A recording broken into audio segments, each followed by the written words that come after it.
예, 오늘은 영어 성경 강의 제63강으로 함께 나누도록 하겠습니다. 히브리서 강해로는 오늘 세 번째 시간이 되겠고요.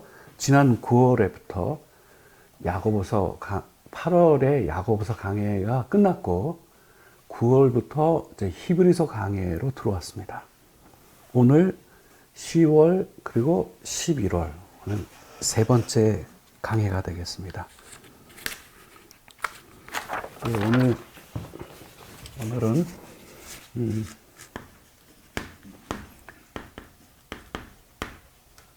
영어 성경 강해로 제 63강입니다.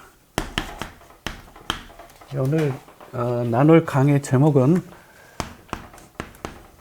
아버지와 아들과의 누림입니다.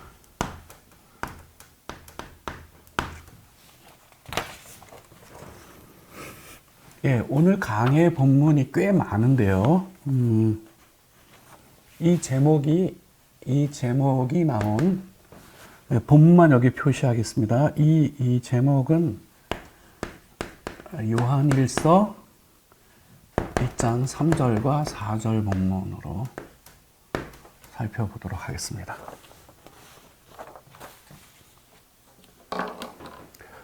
예, 우선 먼저 지난번에 즉 히브리서 강의가 시작된 그 첫 달, 그 다음에 이제 두 번째, 그리고 오늘 이제 세 번째가 되는데 앞에서 우리 나누었던 것을 조금 요약을 하겠습니다. 예, 오늘 아버지와 아들과의 누림이라고 하는 이 제목으로 우리가 함께 나누려고 하는 것은 우리를 향한 복된 하나님의 계획에 대한 것입니다. 여기에 주인공이 있는데 바로 그 주인공은 우리의 대제사장 되신 예수님입니다. 그래서 첫 번째 히브리서 강해에서는 누구를 집중적으로 조명하고 해석하였냐 하면 대제사장이 되신 예수님에 대하여 우리가 조명을 하였고요. 그 다음에 둘째 시간을 맞이해서는 즉 62강에서는 그 대제사장과 그리고 현재 우리와 어떤 관련이 있는가라고 하는 것과 관련하여 살펴본 내용이 바로 요한일서 1장 3절과 4절에 있듯이 아버지와 아들과의 이 누림에 관한 이 문제와 대제사장 되신 예수님하고 직접 관련이 되어 있는 부분에 대하여 여러분께 소개를 하였습니다. 그 내용을 조금만 부연하도록 하겠습니다. 히브리서 9장 24절 그 후반절을 보게 되면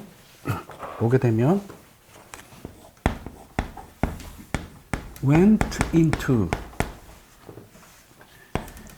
heaven itself라고 하는 표현이 등장하는데요. 여기에 그는 예수님을 말하죠. went into는 어디로 들어가다. 어디로 들어가셨냐면은 heaven itself, 하늘 그 자체로 들어가셨다라는 표현이 등장하는데요. 이거는 뭐와 상대적 개념이냐 하면 자, 이 땅에도 holy place, 다시 말하면 지성소가 있습니다. 이 땅에는. 근데 이 땅에 있는 건 뭐냐 하면은 카피예요. 어디에 오리지널이 있습니까? 하늘에 오리지널 지성소가 있고 이것을 카피한 거죠. 세 번째 특징은 이 땅에 있는 이 지성소는 human hands, 사람의 손에 의해서 만들어진 곳이죠. 이 지성소가 아니라 하늘에 있는 그 지성소로 예수님께서 들어가셨다는 거죠. 네, 당연히 이때 예수님의 신분은 대제사장으로서 하늘에 있는 지성소로 들어가셨습니다. 그리고 He's there now before God to help us. 그 대제사장 되신 예수님이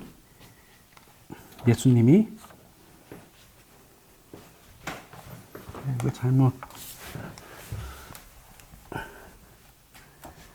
그 예수님이 지금 현재 어디에 계시느냐? 그곳에 계시다. 그곳이 어디예요? 하늘 지성소에 계신다. 누구 앞에요? 하나님 앞에. 예, 무엇 하기 위하여? 우리를 돕기 위하여 지금 현재 하나님 앞 지성소에 있는 그 하나님 앞에 계신다. 그래서 이 to help, 우리를 돕기 위하여 계신다라고 하는 이 부분과 관련하여 그 요한 1서에 있는 본문의 내용으로 옮겨왔었습니다. 그럼 뭐냐? 요한 1서 1장 3절과 4절을 다시 봉독하면 이렇습니다. 우리가 보고 들은 바를 너에게 전함은 너희로 우리와 사귐이 있게 하려 함이니 우리의 사귐은 아버지와 그의 아들 예수 그리스도와 더불어 누림이라. 우리가 이것을 쓰면 우리의 기쁨이 충만하게 하려 함이라. 이렇게 기록되어져 있죠. 예, 이 요한 1서의 이 기록에 의하면 그리스도인이 된다라고 하는 것은 다르게 표현하면 이 사귐 에로의 초대입니다. 아버지와 그 아들과 누리게 되는 일이 있는 것이죠. 그러면서 이 요한 1서에서는 그 누림은 바로 그 사귐은 아버지와 그의 아들이신 예수 그리스도와 더불어 누림이라, 더불어 사귐이라고 하는 표현을 해놓고 그 뒤에 아주 중요한 사실을 이어서 언급합니다.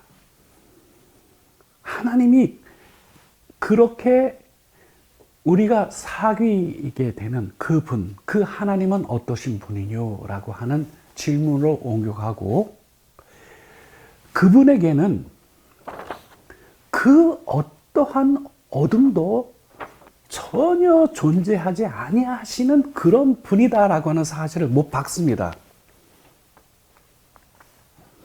우리가 그분하고 이 펠로우십, 이 교제로의 초대인데 우리가 교제하게 될 그 하나님이 바로 그러한 하나님인 것을 분명하게 해놓고 그렇기 때문에 우리는 무엇이 필요하냐 하면 평상시에 우리의 삶 속에서 우리가 잘못하는 것이 있을 경우에는 대제사장 되신 예수님께서 우리를 돕기 위하여 하늘 지성소에서 하나님 앞에 늘 계시니까 그 분을 의지하여서 우리의 죄를 고백하여서 그리고 속죄함을 받는 것, 이게 이 교제에 있어서 아주 중요한 부분이 된다라고 하는 그런 면에서 우리가 이 내용을 62강에서 살펴보았고 오늘 이제 63강으로 넘어옵니다.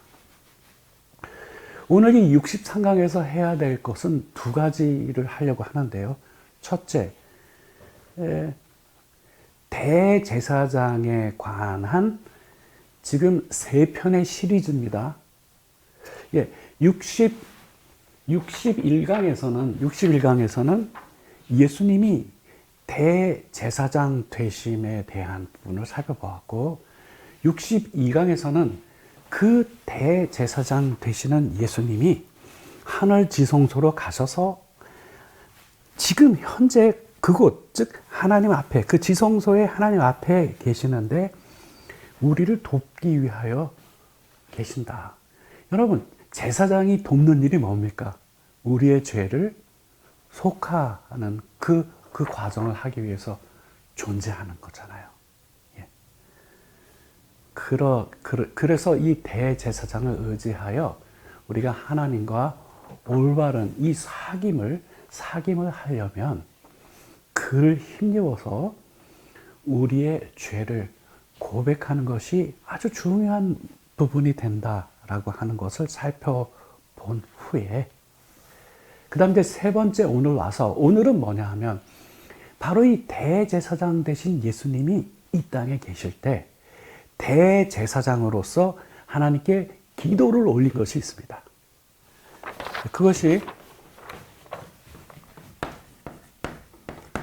요한복음 17장의 내용입니다. 그래서 저는 오늘 이 요한복음 17장의 대제사장으로서 예수님이 하나님 앞에 간구하는 이 대제사장의 기도 속에서 세 꼭지를 찾아 여러분께 소개를 하고, 이 대제사장으로서 우리를 도우시는데, 우리를 도우시는 이 최종적인 목표가 어디에 가 있는지를 우리는 어디에서 정확하게 볼 수 있냐 하면 바로 이 요한복음 17장에 대제사장의 기도라고 하는 제목이 붙어 있는 이 기도의 내용 속에서 우리가 발견할 수 있습니다. 근데 17장의 기도의 내용은 굉장히 다양합니다. 그러나 여기서 세 꼭지를 찾아서 살펴보고, 그리고 이 대제사장의 이 간절한 기도의 내용이 그 이후에 구체적으로 어떻게 실현이 되었는가라고 하는 것을 또한 요한복음 14장에 들어있는 본문을 통하여 소개를 하려고 합니다. 요한복음 14장을 함께 나누려고 하는 이유는 바로 그 부분에 성령과 관련된 중요한 내용이 거기에 언급되어 있기 때문에 그렇습니다.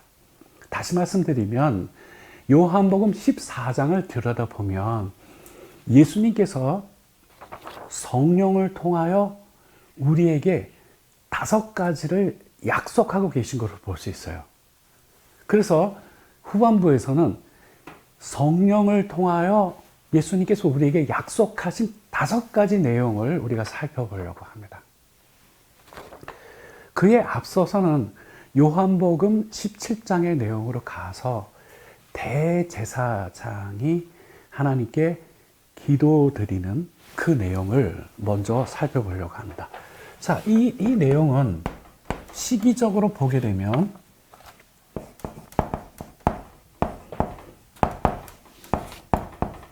예수님이 하나님의 어린 양으로서 십자가에서 대속을 하시고, 그 다음에 부활하신 후, 그 다음에 승천을 하시고, 그 다음에 50일 후, 이게 정확한 50일이 아니라 대략 50일입니다. 50일 후에 무슨 날이죠? 오순절에 성령이 강림하시죠? 네. 이 스케줄을 앞두고 예수님께서 이 17장의 기도를 하나님께 하나님께 올린 겁니다. 이 기도의 내용 속에 굉장히 풍부한 게 들어있고 상당히 심오합니다. 기도의 내용이. 그래서 우리가 한 번에 이거 알아채리지 못하는 깊은 내용이 되게 많이 있어요. 근데 오늘 이 중에서 이 17장에 담겨 있는 기도의 내용 중에서 가장 마지막 부분에 등장하는 세 꼭지의 기도의 내용을 먼저 여러분과 나누려고 합니다. 자, 거기를 보게 되면 대제사장이신 그 예수님의 기도 속에 대제사장으로서 앞으로 하시고자 하시는 그 중요한 플랜의 내용이 거기에서 표현이 되어 있습니다. 자, 우선 첫 번째 기도입니다. 첫 번째 기도는 요한복음 17장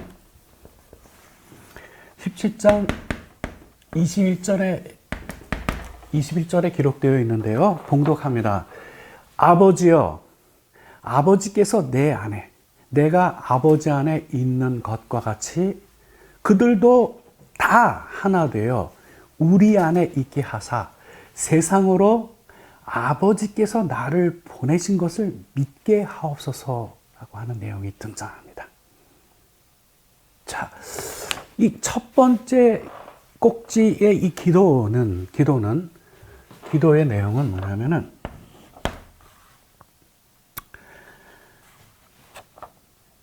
그들도 다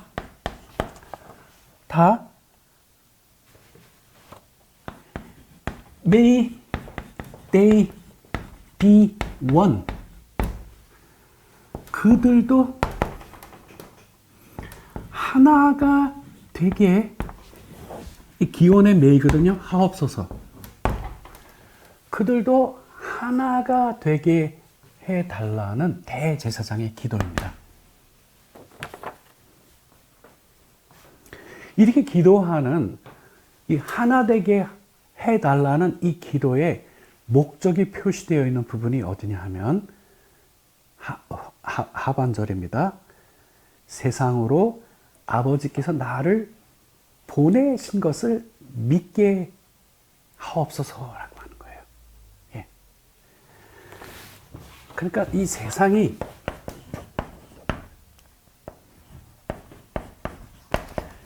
will believe, 믿도록. 이 믿는 내용이 뭐냐? 아버지께서 나를 보내셨다는 것. You sent me. 아버지께서 나를 보내셨다라고 하는 이 사실을 세상으로 하여금 믿도록 해달라는 간구를 합니다. 이 간구는 굉장히 중요한 핵심을 이룹니다. 여러분, 이번 주 중에 잠깐 읽었던 그 기사의 내용 중에 이런 거 있었습니다. 예전부터 너무나 명백한 사실이지만, 사람들이 가장 좋아하는 성경 구절에 대한 조사를 했어요, 새롭게. 그래서 그 1위로 된 것이 뭘까요? 요한복음 3장? 이거예요, 16절. 요한복음 3장 16절의 내용이 뭡니까? 하나님이 세상을 이처럼 사랑하사 독생자를 주셨으니 이는 그를 믿는 자마다 멸망치 않고 영생을 얻게 하려 하심이라. 이것이 굉장히 중요한 메시지이고, 즉 예수님이 이 땅에 오신 게 그냥 온 거 아니죠. 왜 왔습니까? 하나님이 이 세상을 사랑하셨어요. 사랑. 근데 영어 성경에는 so much를 써요. 너무나도 많이 사랑하셔서 그 아들을 보내어 주셨다는 거예요. 여기서 언급되고 있는 이 세상은 뭐와 대척점으로 언급되고 있는 거냐면은 저 하늘나라와 대척된 지점에 있는 이 세상이, 이 세상, 하나님이 이 세상을 이처럼 사랑하셔서 독생자로 주셨으니 이는 그를 믿는 자마다 멸망치 않고 영생을 얻게 하려 하심이라 라고 하는, 바로 이거죠. 또 이것과 더불어 요한복음 20장 31절에는 이 요한복음을 기록한 목적이 표시되어 있는데 이렇게 기록되어 있어요. 오직 이것을 기록함은 너희로 예수께서 하나님의 아들 그리스도이심을 믿게 하려 하며 또 너희로 믿고 그 이름을 힘입어 생명을 얻게 하려 함이라 이렇게 기록되어져 있죠. 예.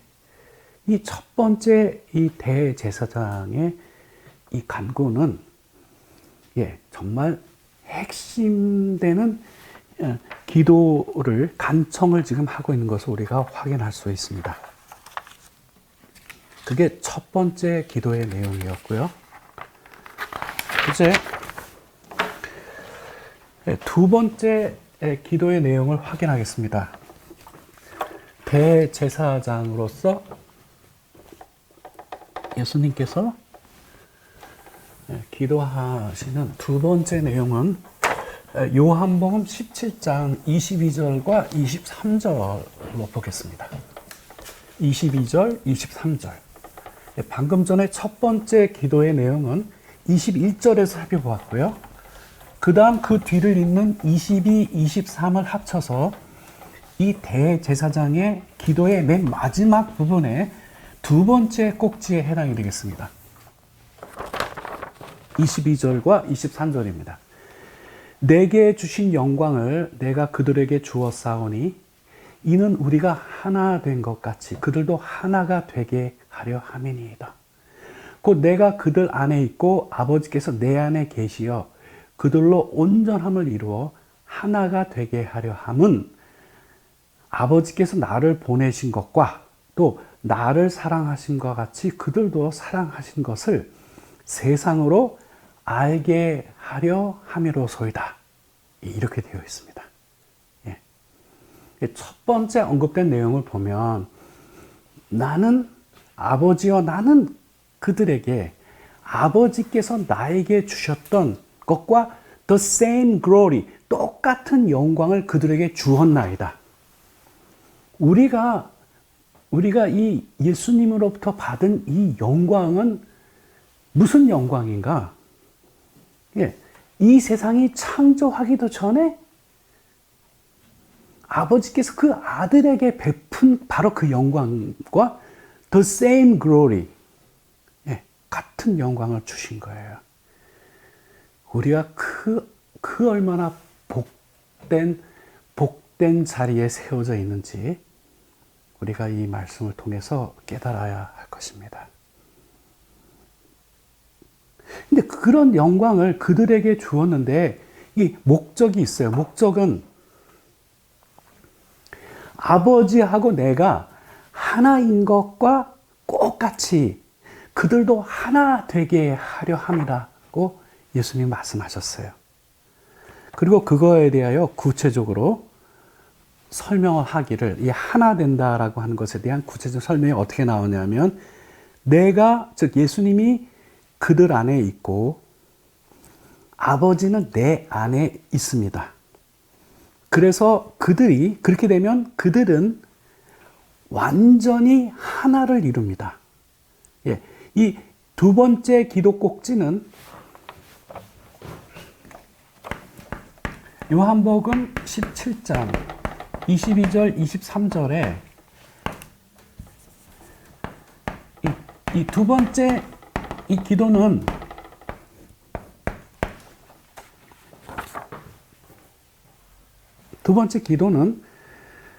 첫 번째 기도의 내용하고 동일한 거는 하나를 이루게 해달라라고 하는 기도 똑같아요. 근데 이번에는 그 최종 목적이 두 가지로 표시됩니다. 첫째는 그렇게 해서 세상이 You sent me. 예, 아버지께 나를 이 세상에 보내셨다라고 하는 사실을 알게 해달라는 거고요. 그 다음에 두 번째 목적은 뭐냐 하면 You love them as you love me.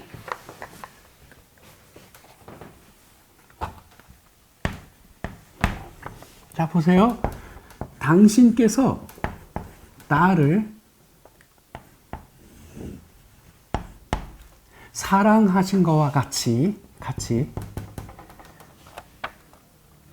그들도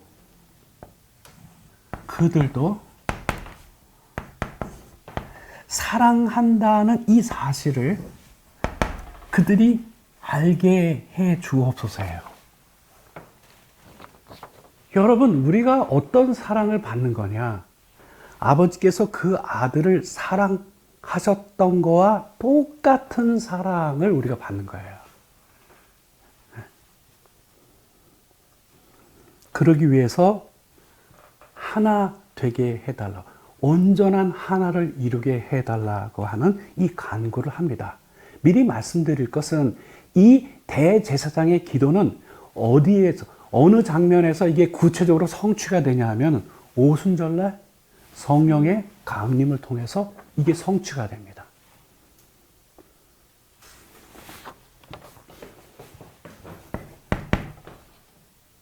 자, 세 번째 기도가 있습니다. 세 번째 기도는 요한복음 17장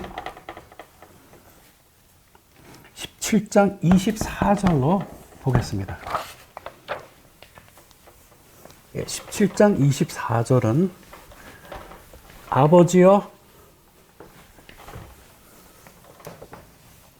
내게 주신 자도 나 있는 곳에 나와 함께 있어 아버지께서 창세전부터 나를 사랑하심으로 내게 주신 나의 영광을 그들도 보게 하기를 원하옵나이다.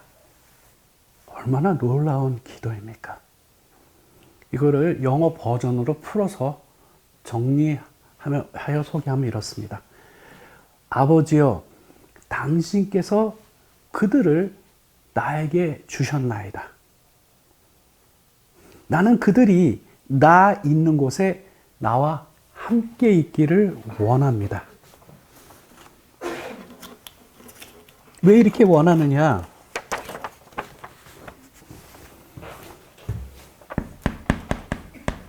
so that 이하는 목적을 표시해 주는 부분이에요. 이 so that이 등장하면 여기 조동사 may하고 함께 세트로 걸려. 뭐뭐 하기 위하여. 뭐뭐 하기 위하여. 그들도 see. 보도록 하기 위하여. 뭘 봅니까? My glory. 그들도 나의 영광을 볼 수 있도록 하기 위하여, 볼 수 있도록 하기 위하여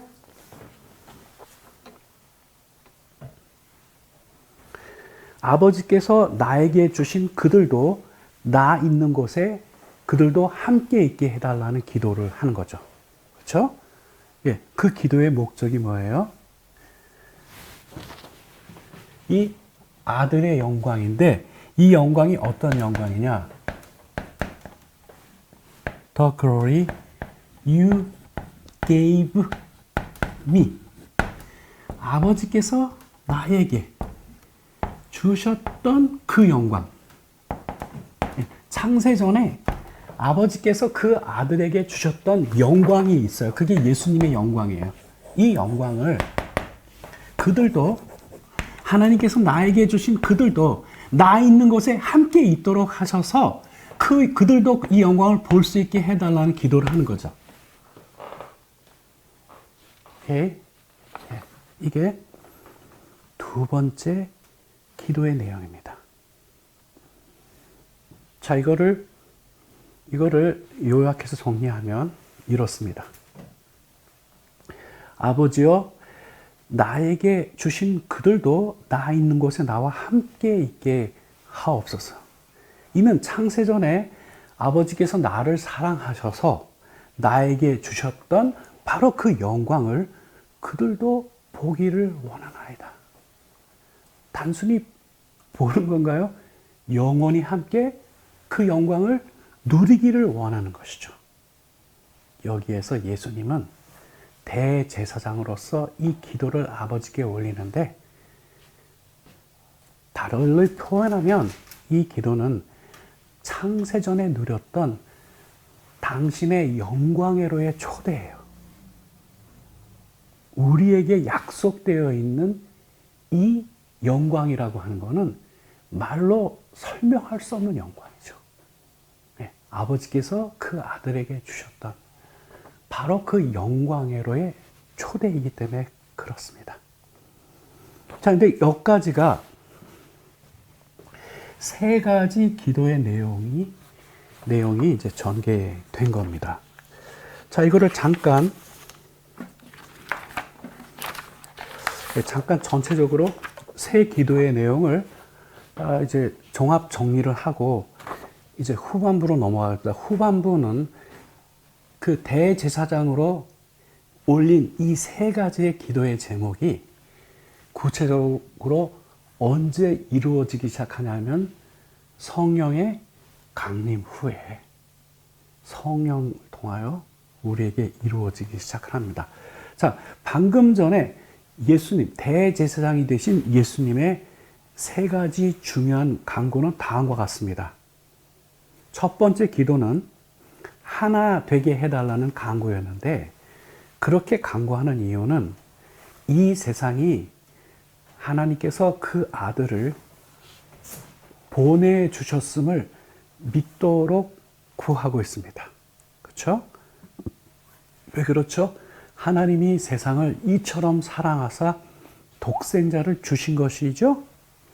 두 번째 기도의 내용은 하나 되게 하소서. 그 앞에 다른 표현이 붙습니다. 그게 뭐예요? 온전함을 이루어 하나 되게 하소서. 그래서 그 구체적인 내용을 들어가 보면은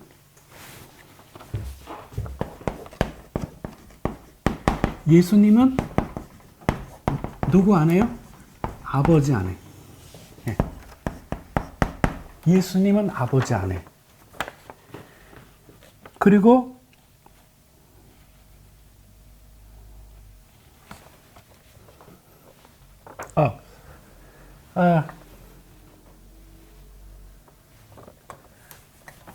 요건 두 번째고, 예수님이 우리 안에.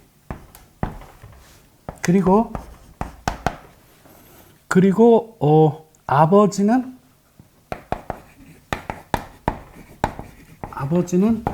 누구 안에요? 예수님 안에. 네. 이렇게 해서 예수님이 우리 안에 거하시고 아버지는 예수님 안에 거하는, 이렇게 해서 온전히 하나를 이루어 달라고 기도하셨습니다. 이렇게 간구하는 목적을 두 가지로 표시했는데, 두 가지 중에 하나님이 언급되었고, 이렇게 기도하시는 중요한 목적은 아버지께서 그 아들을 사랑하심과 똑같이 우리들도 하나님이 사랑하심을 이 세상이 알도록 간구를 하고 있습니다. 세 번째는 나의 영광을 그들도 보게 하소서라고 하는 간구 속에 들어있는데, 이것은 아버지께서 나에게 주신 그들도 나와 함께 있도록 그렇게 구하고 있는 장면에서인데요. 그 목적은 창세전에 하나님께서 그 아들을 사랑하셔서 그에게 주셨던 바로 그 영광을 그들도 보게 해달라고 간구하고 있는 것이죠. 예, 이 대제사장의 이와 같은 기도는 그랜드한 기도의 제목들입니다. 자, 그러면 이제 이와 같은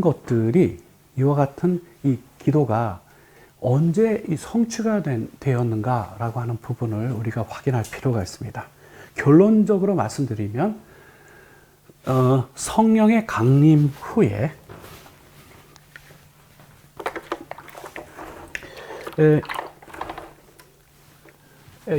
이것을 이해하기 위해서 우리가 절기에 대한 거 한 가지만 좀 정리를 할 필요가 있습니다.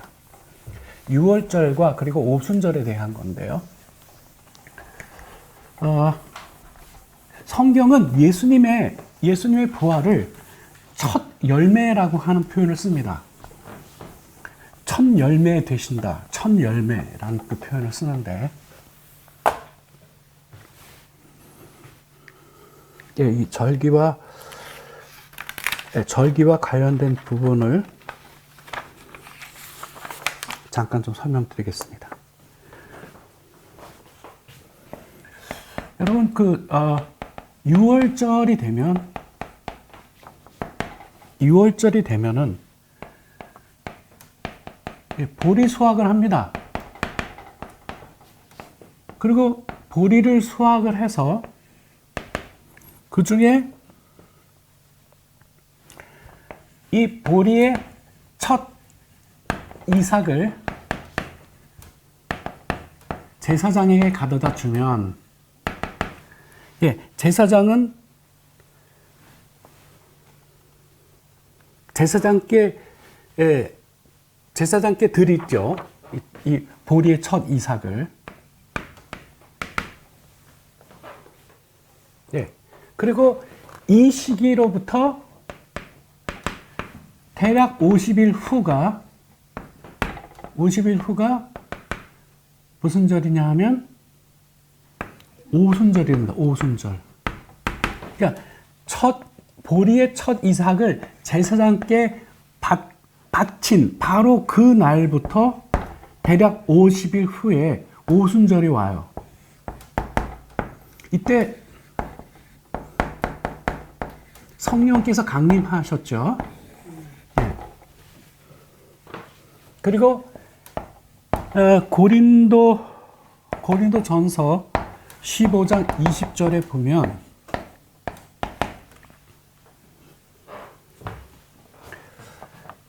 예수님의 부활을 뭐에 비유하냐면 이 첫 이삭에 비유합니다. 그렇죠? 예수님이 부활하신 후 대략 50일 후에 오순절을 맞이하고 이때 성령이 강림하죠. 이런 절기적인 배경을 두고 이 내용을 우리가 같이 살펴볼 필요가 있습니다. 자, 일단은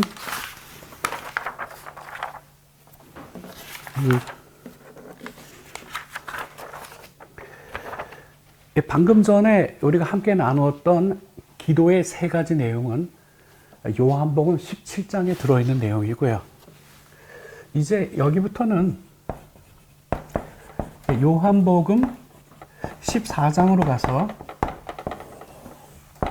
예수님이 이 성령을 통하여 약속하셨던 내용을 5가지를 확인하려고 합니다.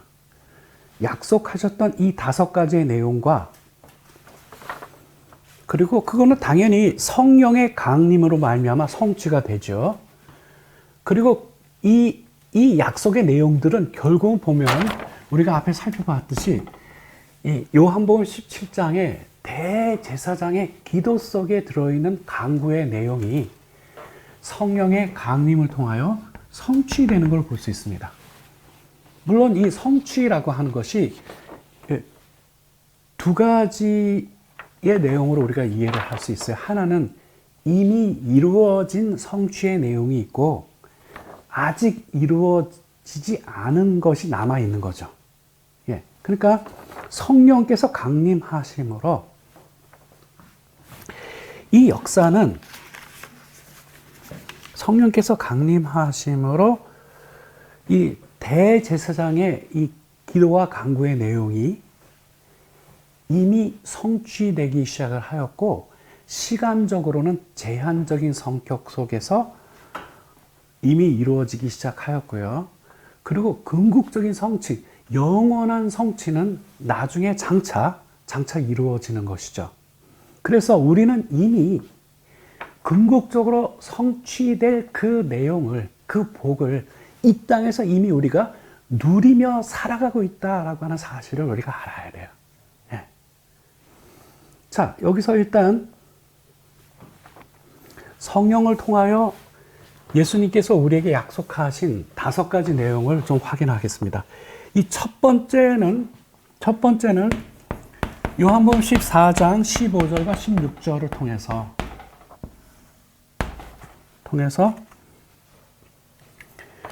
성령을 통한 첫 번째 약속을 언급합니다. 14장 15절 16절입니다. 너희가 나를 사랑하면 나의 계명을 지키리라. 내가 아버지께 구하겠으니 그가 또 다른 보혜사를 너희에게 주사 영원토록 너희와 함께 있게 하리니, 이렇게 되어 있죠. 예. 또 다른 보혜사를 주셔서, 여러분 여기 중요한 것은 우리와 함께 있게 하신댔는데 어떻게 해요? 영원토록. 예.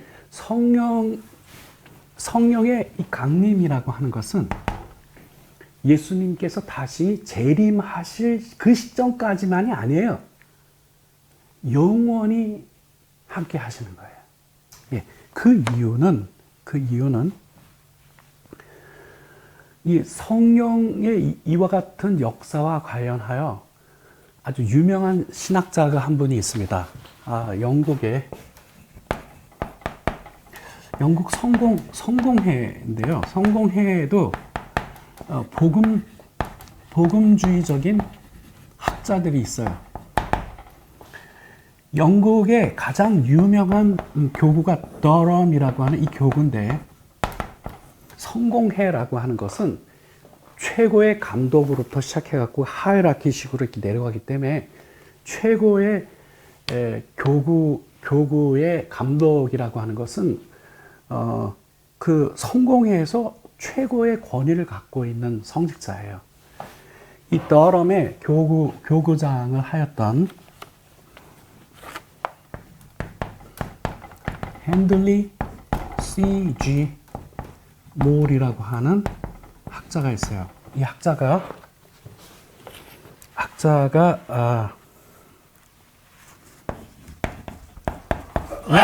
and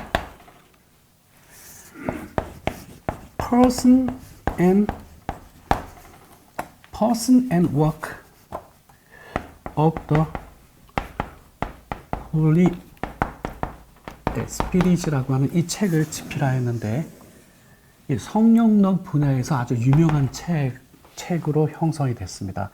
그러니까 성령의 인격과 그 사역에 대해서 쓴 책이에요. 이 책에서 이 핸들리 G 몰이 성령과 관련하여 언급한 내용이 이렇습니다. 성령은 아버지와 아들의 영원한 상호간의 기쁨과 사랑이 있죠. 예. 네, 그것이 있는데, 이 성령이라고 하는 이 존재는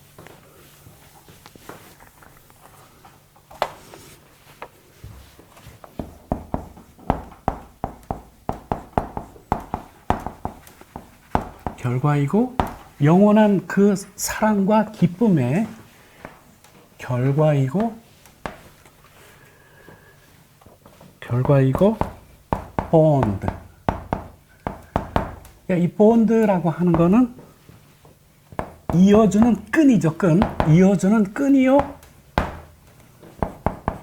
그 다음에 또 beacon.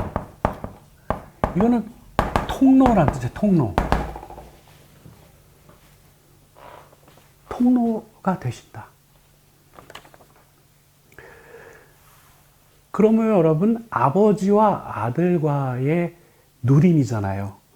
아버지와 그 아들과의 이 사귐인데, 근데 이 사귐은 이 세상에서 비로소 탄생한 것이 아니라 이 세상이 창조되기 전에도 존재했었죠.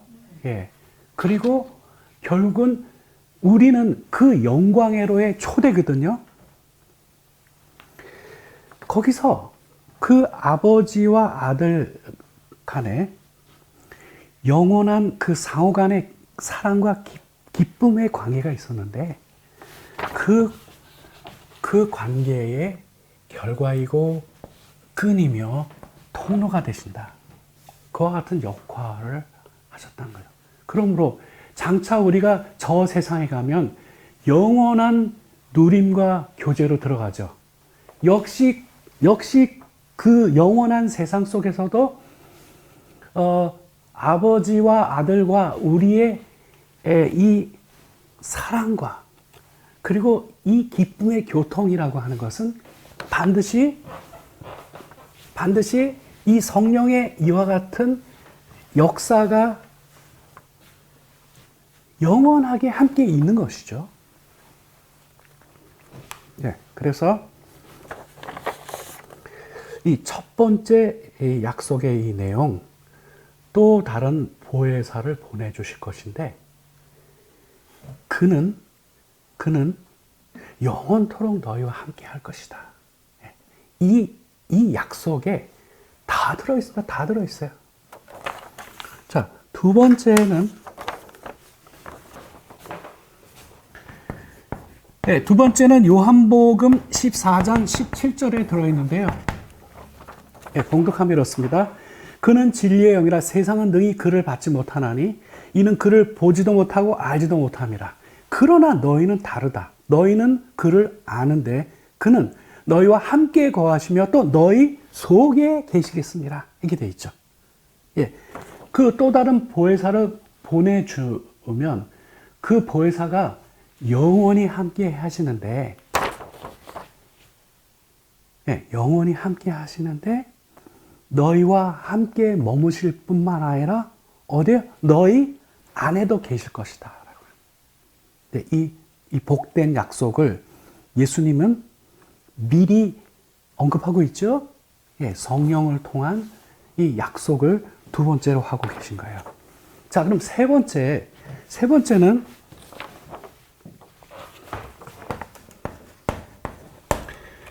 요한복음 14장 18절과 19절을 통해서 언급되고 있는데요. 이렇습니다. 내가 너희를 고와 같이 버려두지 아니하고 너희에게로 오리라. 조금 있으면 세상은 다시 나를 보지 못할 것이로되 너희는 나를 보리니 이는 내가 살아있고 너희도 살아있겠습니다. 이렇게 되어 있죠.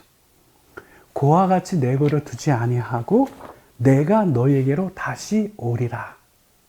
이것도 이 시점에서는 예언이죠. 예언으로 말씀하신 것이, 즉 우리를 고와 같이 버려두지 아니하고 우리에게 오시는 것은 누구를 통하여? 성령을 통하여.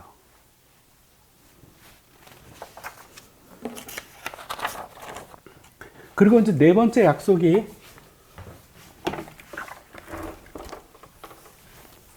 네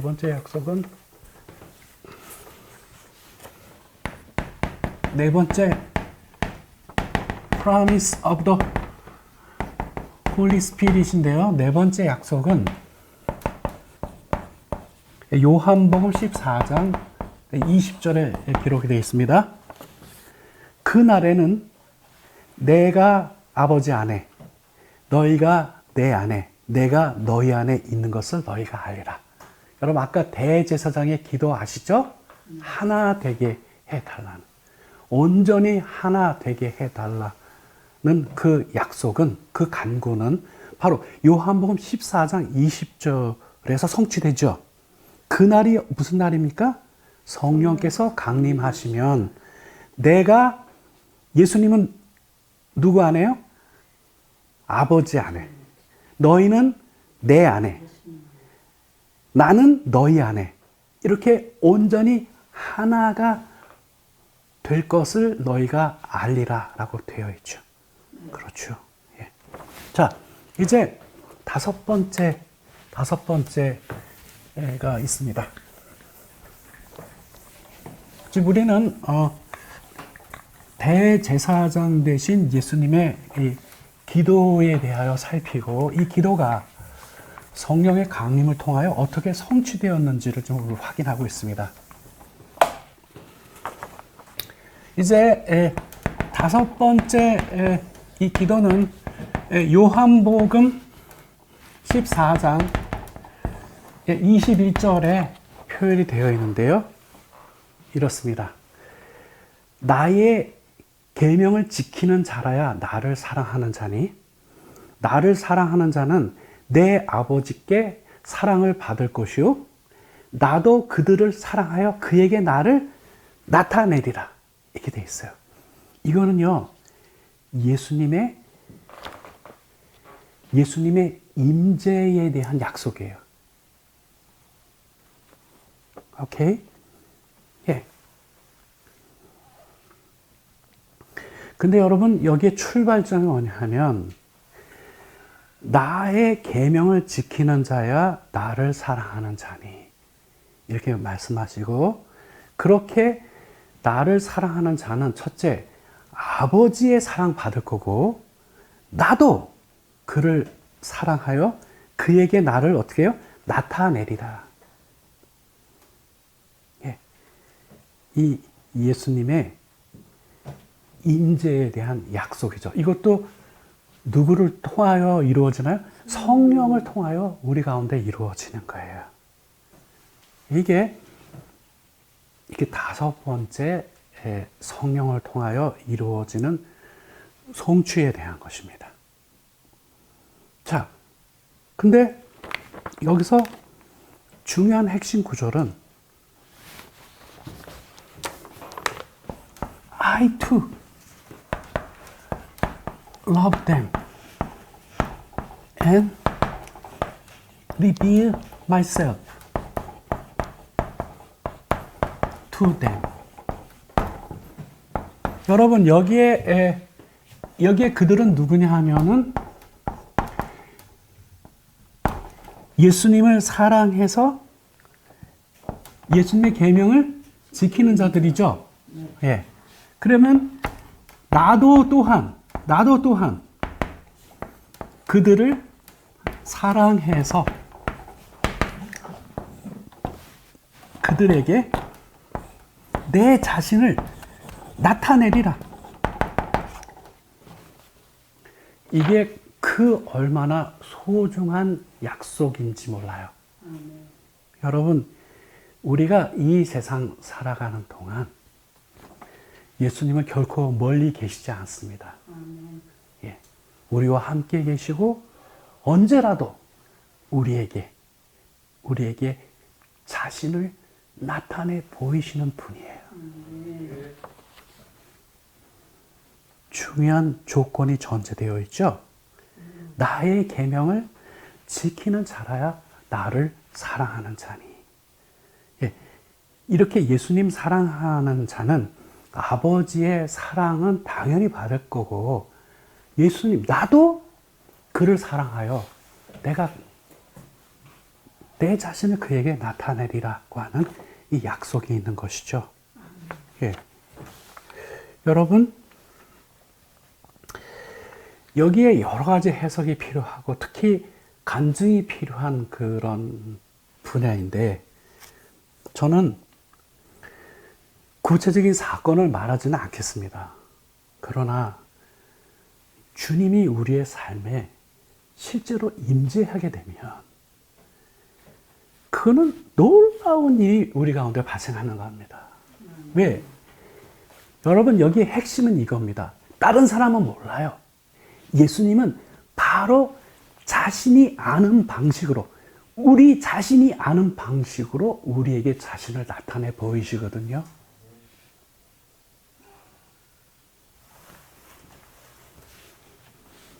그렇게 되면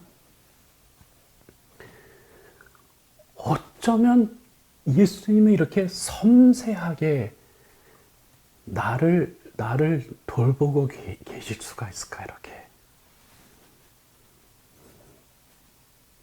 주님은 참으로 언제나 나를 이렇게 돌보고 계셨구나.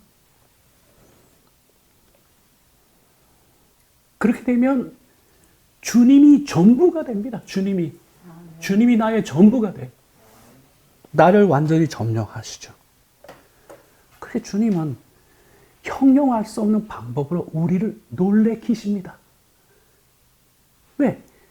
여러분 각자에게 맞는 방식으로 주님은 자신을 나타내실 것이기 때문에.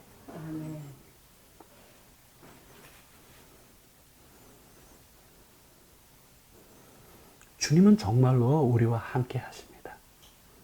그 주님이 자신을 직접 어떤 방식으로든지 여러분에게 나타내 보이실 때 여러분은 우주를 다 가진 것과 같은 그 느낌에 감사할 겁니다. 그리고 그 감동이 너무나 강력해지면 그 기쁨과 감격에 감당할 수 없는 통곡이 쏟아지게 됩니다. 그 앞에 무릎을 꿇습니다. 그리고는 주님만이 나의 왕이시다고 고백을 하게 됩니다. 이렇게 주님께서 우리의 삶에 임재하시면 그 심령에는 부흥이 일어납니다. 주님이 14장 21절에 약속하셨죠? 나도 그를 사랑하여 그에게 나를 나타내리라. 아멘. 여러분 이제 정리할 시간이 됐습니다. 성령을 통하여 예수님 자신을 우리에게 나타내시겠다라고 하는 이 약속은 우리가 하시라도 주의 임재를 직접 체험할 수 있다라고 하는 약속입니다. 주님은 그 사람만이 알 수 있는 방식으로 기기묘묘하게 그 사람에게 자신을 드러내십니다. 여러분, 우리는 주님을 사랑하기에 그의 계명에 순종하는 삶을 삶으로 아버지의 사랑도 받고 또한 주님의 이 기이한 나타나심, 이 주님의 복된 이 임재를 경험하고 살아가는 우리 모두가 되기를 주의 이름으로 축원합니다. 아멘.